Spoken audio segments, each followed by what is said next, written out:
देखिए, English grammar DElEd second और fourth semester में इंग्लिश का जो सिलेबस है वो सेम है, तो इसलिए दोनों लोगों को यानी कि डीएलएड सेकेंड सेमेस्टर और फोर्थ सेमेस्टर दोनों लोगों को एक ही चीज़ देखना है इंग्लिश ग्रामर में।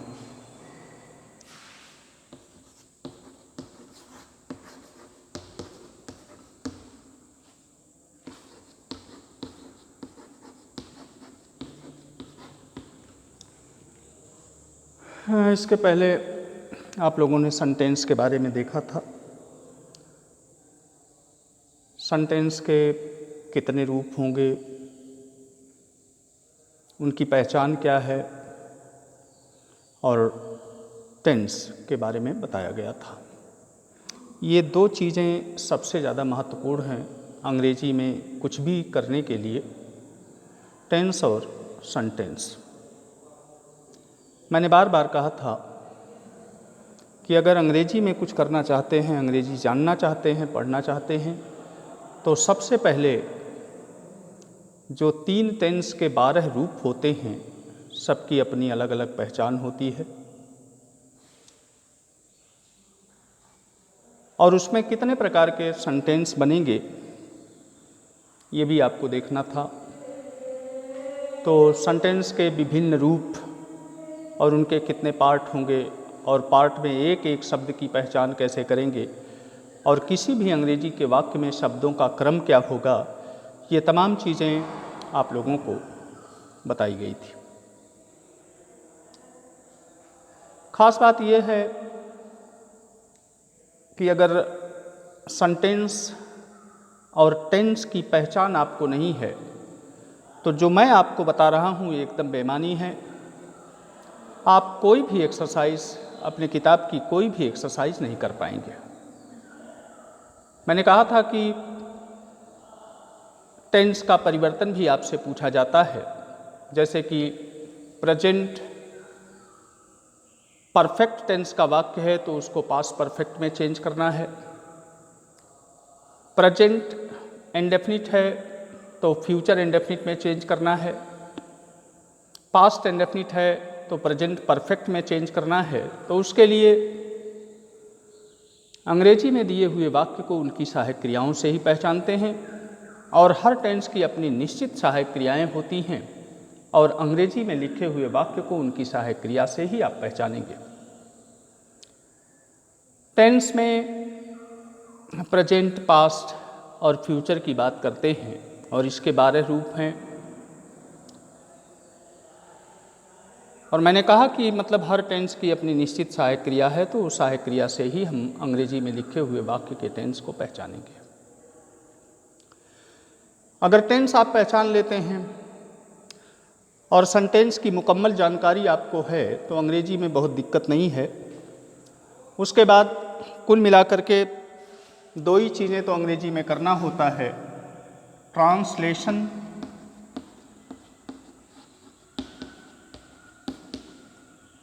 और ट्रांसफॉर्मेशन।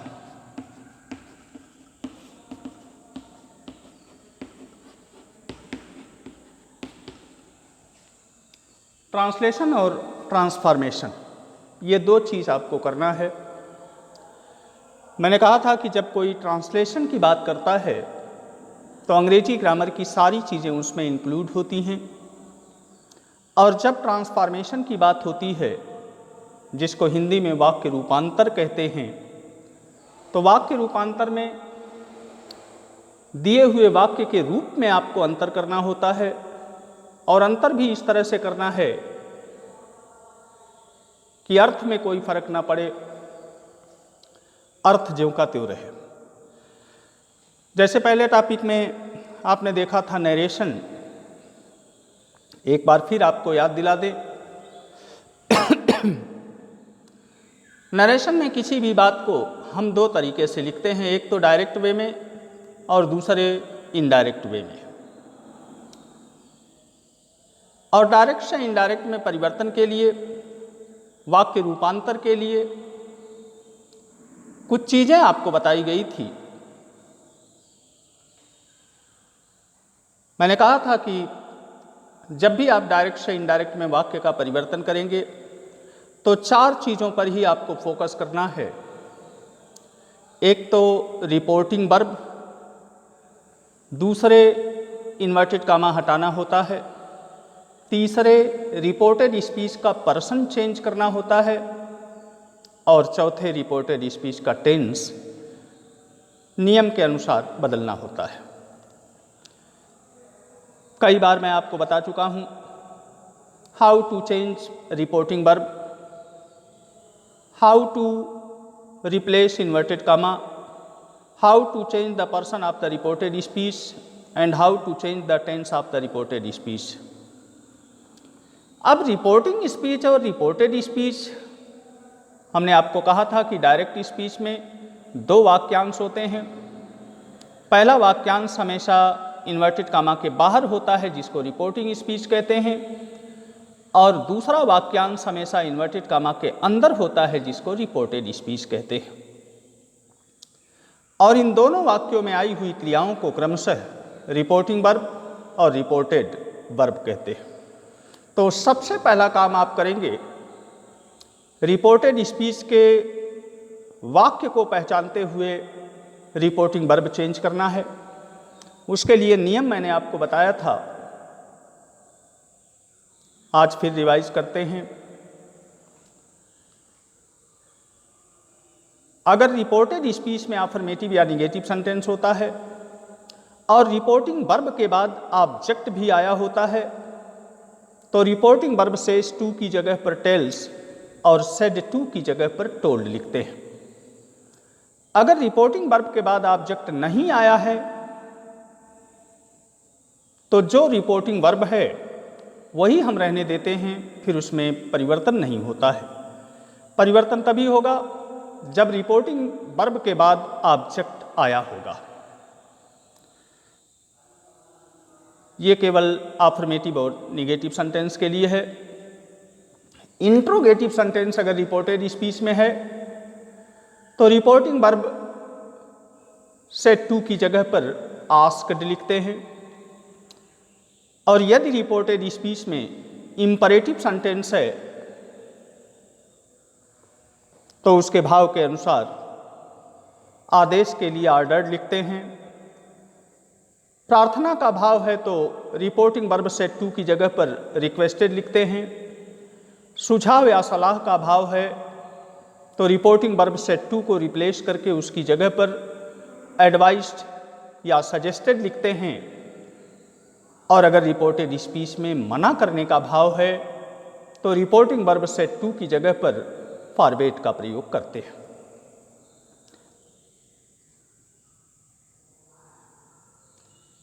ऑप्टेटिव सेंटेंस में हमने कहा था कि अगर शुभ कामना या शुभ इच्छा वाले वाक्य हैं जिनको आप ऑप्टेटिव सेंटेंस कहते हैं तो रिपोर्टिंग वर्ब से टू की जगह पर विश्ड या प्रेड लिखते हैं। विस्मय या आश्चर्य का भाव आ रहा है तो एक्सक्लेम्ड विद जॉय, अगर आनंद का भाव है तो एक्सक्लेम्ड विद जॉय लिखते हैं। दुख का भाव है तो एक्सक्लेम्ड विद सारो लिखते हैं, और अगर आश्चर्य का भाव है तो एक्सक्लेम्ड विद वंडर लिखते हैं।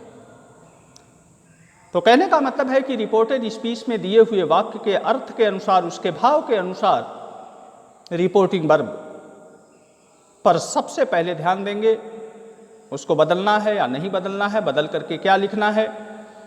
और ऐसा आप तभी कर सकते हैं जब रिपोर्टेड स्पीच में दिए हुए वाक्य के भाव को पहचाने, उसके रूप को पहचाने, तब रिपोर्टिंग वर्ब आप चेंज कर सकते हैं। इसके बाद रिपोर्टेड स्पीच में जो वाक्य इन्वर्टेड कामा के अंदर है, इनडायरेक्ट में बनाते समय इन्वर्टेड कामा हटा दिया जाता है। उसके लिए भी आपको नियम बताए गए थे। अगर रिपोर्टेड स्पीच में अफर्मेटिव या निगेटिव सेंटेंस हैं तो इन्वर्टेड कामा हटा करके दैट का प्रयोग होता है। अगर सहायक क्रियाओं से प्रारंभ होने वाला कोई इंट्रोगेटिव सेंटेंस है रिपोर्टेड स्पीच में, जिसका उत्तर आप यस और नो में दे सकते हैं, तो ऐसे इंट्रोगेटिव सेंटेंस को इनडायरेक्ट में कन्वर्ट करने के लिए इन्वर्टेड कामा हटा करके इफ या फेदर का प्रयोग करते हैं। और एक खास बात आपको बताई गई थी, इफ और फेदर के बाद वाक्य हमेशा अफर्मेटिव होगा, मेरा मतलब असर्टिव होगा। और आप जानते हैं कि असर्टिव सेंटेंस में अफर्मेटिव और निगेटिव यानी पॉजिटिव और निगेटिव दोनों तरह के वाक्य आते हैं। मान लीजिए रिपोर्टेड स्पीच में इंट्रोगेटिव सेंटेंस किसी डब्ल्यू टाइप शब्द से शुरू है, जिसका उत्तर आप यस और नो में नहीं दे सकते हैं, तो ऐसे इंट्रोगेटिव सेंटेंस को इनडायरेक्ट में बनाते समय इन्वर्टेड कामा तो हटा देते हैं, लेकिन किसी भी कंजक्शन का प्रयोग नहीं करते हैं। जैसे आपने अफर्मेटिव और निगेटिव के लिए दैट लगाया था, सहायक क्रियाओं से प्रारंभ होने वाले इंट्रोगेटिव के लिए इफ या वेदर लगाया था। लेकिन अगर डब्ल्यू टाइप शब्द से शुरू होने वाला कोई इंट्रोगेटिव सेंटेंस है तो किसी भी कंजक्शन का प्रयोग नहीं होता है, इन्वर्टेड कामा हटा करके उसी डब्ल्यू टाइप शब्द से ही वाक्य को इनडायरेक्ट में कन्वर्ट करते हैं। लेकिन उसके बाद यानी कि उस डब्ल्यू टाइप शब्द के बाद भी वाक्य अफर्मेटिव बनेगा। और आप जानते हैं कि अफर्मेटिव सेंटेंस में सबसे पहले कर्ता आता है, उसके बाद सहायक क्रिया आती है। जैसे इंट्रोगेटिव में तो था व्हाई आर यू वीपिंग, जब इसको इनडायरेक्ट में बनाएंगे तो व्हाई यू आर वीपिंग होगा। मेरा मतलब व्हाई तो रहेगा, लेकिन सब्जेक्ट यानी कि कर्ता यू पहले आएगा और सहायक क्रिया बाद में आएगी। जबकि इंट्रोगेटिव में आप जानते हैं कि सहायक क्रिया अथवा किसी डब्ल्यू टाइप शब्द के साथ सहायक क्रिया इंट्रोगेटिव सेंटेंस में पहले ही आती है। लेकिन जब ऐसे वाक्यों को इनडायरेक्ट में आप बनाएंगे तो डब्ल्यू टाइप शब्द, कोई भी डब्ल्यू टाइप शब्द होगा तो वो तो आएगा, लेकिन उसके बाद तुरंत कर्ता आएगा और कर्ता के बाद ही सहायक क्रिया होगी। तो इस तरह से आप देख रहे हैं कि इफ और फेदर के बाद भी वाक्य अफर्मेटिव बनेगा और किसी डब्ल्यू टाइप शब्द के बाद भी वाक्य अफर्मेटिव बनेगा। ये बात विशेष रूप से ध्यान दीजिएगा। तो दो चीज आपने देख लिया, एक तो रिपोर्टिंग वर्ब और दूसरे इन्वर्टेड कामा हटाने की बात। तीसरा काम इनडायरेक्ट में परिवर्तन के लिए रिपोर्टेड स्पीच का पर्सन चेंज करना होता है। और उसके लिए मैंने आपको फार्मूला बताया था कि रिपोर्टेड स्पीच का पर्सन हमेशा रिपोर्टिंग स्पीच के सब्जेक्ट और ऑब्जेक्ट के अनुसार चेंज होता है। और उसके लिए एक बार फिर देख लीजिए, सन बटे 123 मैंने कहा था।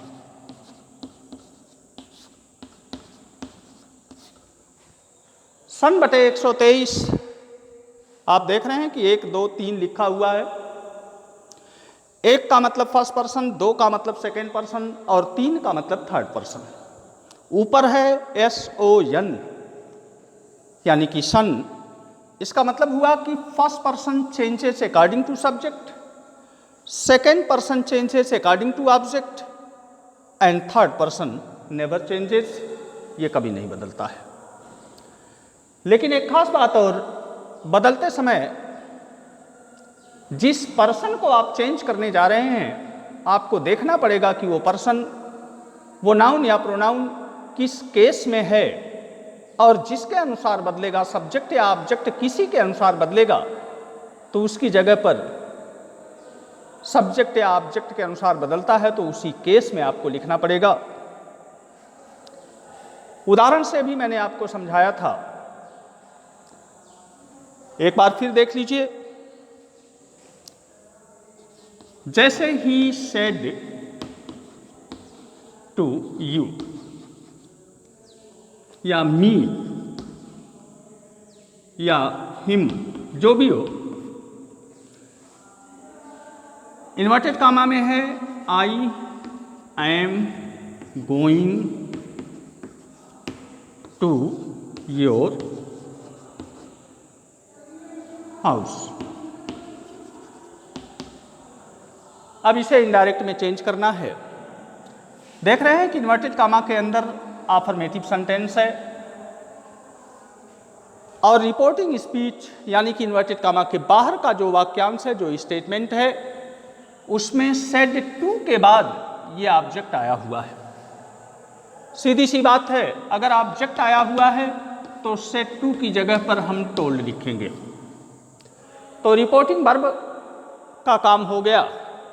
उसके बाद अफर्मेटिव या निगेटिव होगा तो इन्वर्टेड कामा हटा करके अभी मैंने आपको क्या बताया, दैट, यानी कि दैट का प्रयोग करेंगे। अब तीसरा काम रिपोर्टेड स्पीच का पर्सन चेंज करना है। आई फर्स्ट पर्सन है, आप जानते हैं आई फर्स्ट पर्सन है और ये सब्जेक्ट की जगह पर है, यानी कि सब्जेक्टिव केस में है। First person according to subject, सन बटे 123 क्या कहता है फर्स्ट पर्सन सब्जेक्ट के अनुसार, तो आई फर्स्ट पर्सन है, ये सब्जेक्ट ही के हिसाब से बदलेगा, तो आई की जगह पर हम क्या लिखेंगे, ही। अब ये प्रेजेंट कॉन्टिन्यूअस है तो टेंस के अनुसार बदलेगा, तो पास्ट कॉन्टिन्यूअस होगा, तो ही वाज गोइंग। अब यहां देखिएगा, ध्यान दीजिए, यहां देखिए, going to your second person है और आप समझ सकते हैं कि योर सब्जेक्टिव केस में है, सॉरी पजेसिव केस में है, और ये सेकेंड पर्सन ऑब्जेक्ट मी के अनुसार अगर बदलता है, मान लीजिए यहां मी होता, मी के हिसाब से बदलता तो माई हो जाता, यू के हिसाब से बदलता, सेकेंड पर्सन यू के हिसाब से बदलेगा, योर है तो योर, यू के हिसाब से बदलेगा तो योर हो जाएगा पजेसिव केस में। और मान लीजिए अगर हिम के अनुसार बदलता, सेकेंड पर्सन ऑब्जेक्ट के अनुसार बदलता और ऑब्जेक्ट हिम है, तो इसका पजेसिव केस हिज होगा। तो आपका इनडायरेक्ट बना, he told me that he was going to my house. तो कुल मिलाकर के आप देख सकते हैं कि सबसे पहले हमने रिपोर्टिंग वर्ब पर ध्यान दिया, उसके बाद इन्वर्टेड कामा को हटाया, उसकी जगह पर दैट का प्रयोग किया, उसके बाद रिपोर्टेड स्पीच का पर्सन रिपोर्टिंग स्पीच के सब्जेक्ट और ऑब्जेक्ट के अनुसार बदला, उसी केस में उसको लिखा, और चौथा काम रिपोर्टेड स्पीच का पर्सन, सॉरी टेंस। तो कुल मिलाकर के उस दिन भी मैंने आपसे बताया था कि जब भी आप डायरेक्ट से इनडायरेक्ट में परिवर्तन करेंगे तो केवल और केवल 4 चीज़ों पर ही आपका ध्यान होना चाहिए, और वो 4 चीज़ें आपको बताई गई हैं कैसे बदलती हैं। अगर इन चारों चीज़ों का अभ्यास आपने कर लिया तो मुझे लगता है कि किताब की सारी एक्सरसाइज आप कर सकते हैं।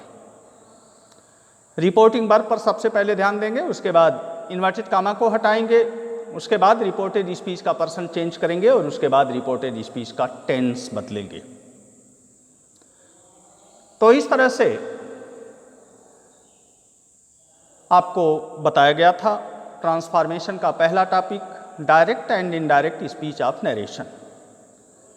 परिभाषा भी आपको बताई गई थी कि जब वक्ता की कही हुई बात को उसी के शब्दों में ज्यों का त्यों कहते और लिखते हैं तो उसे डायरेक्ट स्पीच कहते हैं।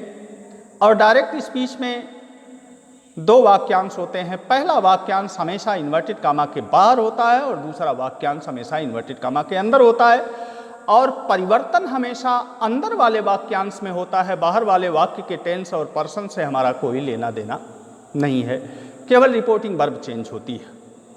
जो भी हेरा फेरी करनी है, जो भी परिवर्तन आपको करना है, वो रिपोर्टेड स्पीच के टेंस में, उसके पर्सन में और इन्वर्टेड कामा को हटाने का काम करेंगे। बाकी रिपोर्टिंग स्पीच के टेंस और पर्सन से कोई मतलब नहीं है।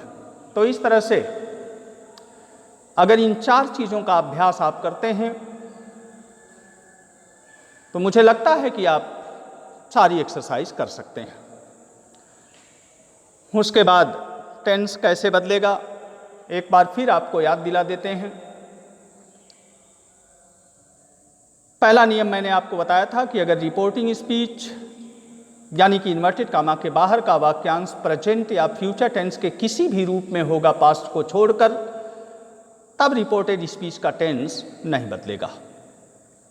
तब 3 ही काम आपको करना है, चौथा काम यानी कि टेंस बदलने का काम आपको नहीं करना है।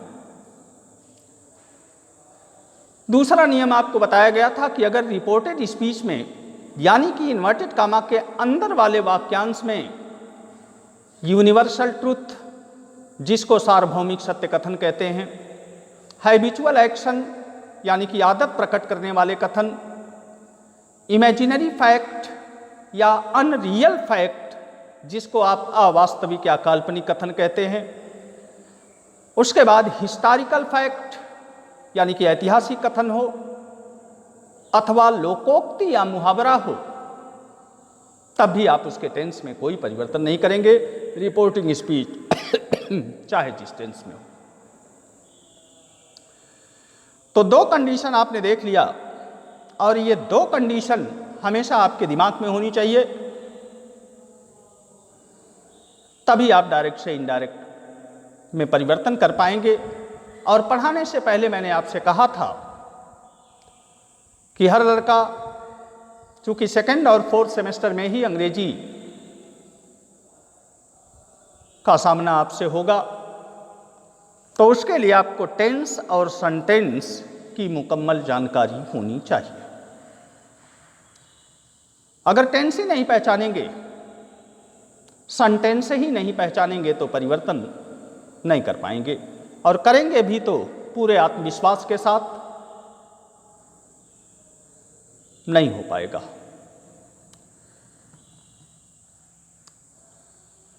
मान लीजिए 2 प्रकार के कथन नहीं हैं, तीसरी कोई कंडीशन है, तो तीसरी कंडीशन में हमने कहा था कि प्रेजेंट टेंस के सारे वाक्यों का परिवर्तन क्रमशः पास्ट टेंस में होता है। एक बार फिर दोहराते हैं, प्रेजेंट इंडेफिनिट को पास्ट इंडेफिनिट में बदलेंगे, प्रेजेंट कॉन्टिन्यूअस को पास्ट कॉन्टिन्यूअस में बदलेंगे, प्रेजेंट परफेक्ट को पास्ट परफेक्ट में बदलेंगे, और प्रेजेंट परफेक्ट कॉन्टिन्यूअस को पास्ट परफेक्ट कॉन्टिन्यूअस में बदलेंगे। यानी कि प्रेजेंट टेंस के सारे वाक्यों का परिवर्तन क्रमशः पास्ट टेंस में होगा। मान लीजिए डायरेक्ट स्पीच में ही पास्ट टेंस के वाक्य हों पहले से ही, तो पास्ट का परिवर्तन हम आपको बता दें कि पास्ट में ही होता है। यानी कि अगर पास्ट इंडेफिनिट है तो इनडायरेक्ट बनाते समय उसे पास्ट परफेक्ट में चेंज करेंगे, पास्ट कॉन्टिन्यूअस है तो पास्ट परफेक्ट कॉन्टिन्यूअस में चेंज करेंगे, और पास्ट परफेक्ट है तो टेंस नहीं बदलेगा, वही रहेगा, और पास्ट परफेक्ट कॉन्टिन्यूअस है तो भी टेंस नहीं बदलेगा, वही रहेगा। इसका मतलब पास्ट टेंस के केवल 2 ही वाक्यों का परिवर्तन होगा, past indefinite into past perfect, past continuous changes into past perfect continuous, past perfect remains unchanged and past perfect continuous also remains unchanged। तो कुल मिलाकर के प्रेजेंट और पास्ट आपने देख लिया। मान लीजिए डायरेक्ट स्पीच में, रिपोर्टेड स्पीच में फ्यूचर टेंस के वाक्य हों, तो मैंने आपको बताया था कि फ्यूचर टेंस के किसी भी रूप में आप केवल सहायक क्रियाओं को बदलते हैं तथा समय सूचक और दूरी सूचक शब्दों में परिवर्तन होता है। उसके लिए आपको बताया गया था, इनडायरेक्ट बनाते समय विल और शैल की जगह पर वुड आप करते हैं, मे की जगह पर माइट आप करते हैं, कैन की जगह पर कुड करते हैं, मस्ट की कोई सेकंड फॉर्म नहीं होती, इसलिए मस्ट ही रहता है।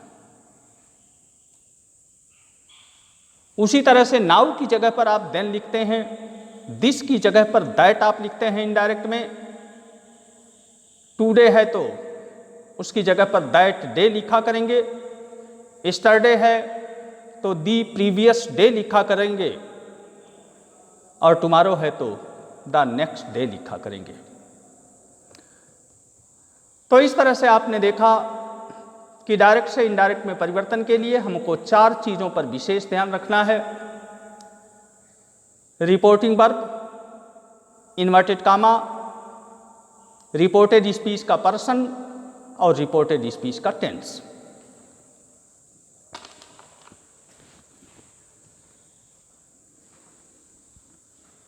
नहीं?